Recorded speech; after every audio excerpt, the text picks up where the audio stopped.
Hello students, in this video we are going to see IPv4 NAT Network Address Translation. Network Address Translation is a process in which one or more local IP address is translated into one or more global IP address and vice versa in order to provide internet access to localhost. Also, it does the translation of port numbers, that is, masks the port numbers of the host with another port number in the packet that will be routed to the destination. It then masks the corresponding entries of the IP address and port numbers in the NAT table. NAT generally operates on routers or firewalls.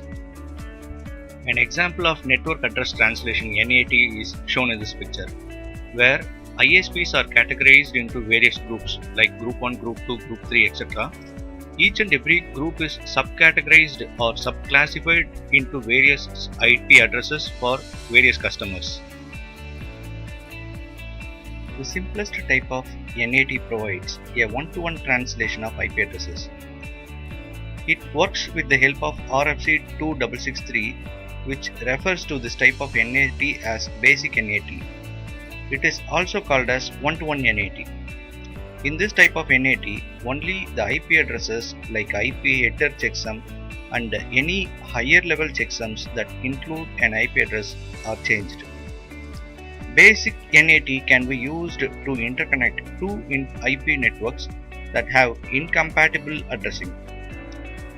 An example is shown here in this table. IP address ranging from 10 to 10.255, which consists of total of 2 power 24 IP addresses. Likewise, each and every range and each and every total are allocated for a network allocation translation mechanism.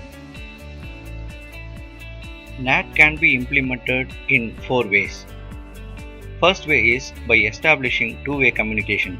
That means every TCP and UDP packet contains a source port number and a destination port number. Each of those packets is encapsulated in an IP packet whose IP header consists of source IP address and the destination IP address.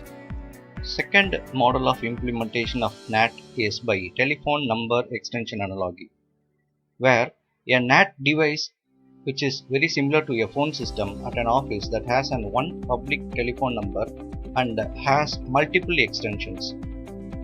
Third methodology is translation of an endpoint. With NAT, all communication sent to external host actually contains the external IP addresses and port information of the NAT device instead of internal host IP address or port numbers. The fourth method, where the NAT operation is typically transparent to both internal and external host. NAT address translation happens in 4 phases. First phase is inside local address, that is, an IP address that is assigned to a host on the inside network. The address is probably not an IP address assigned by the service provider.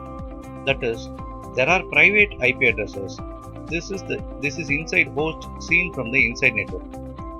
Second type is inside global address, that is, IP address that represent one or more inside local IP address to the outside world.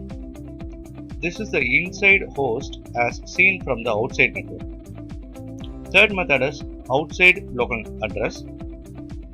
This is the actual IP address of the destination host in the local network after translation.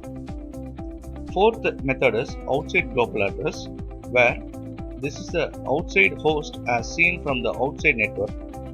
It is the IP address of the outside destination host before translation. So finally, network address translation is a method of remapping an IP address space into another by modifying network address information in the IP header of packets while they are in transit across a traffic routing network. The techniques was originally used to avoid the need to assign a new address to every host when a network was moved or when upstream internet service provider was replaced but could not route the network's address space. Fine, we have come to the end of this topic. We will see the next topic in the next video. Thank you.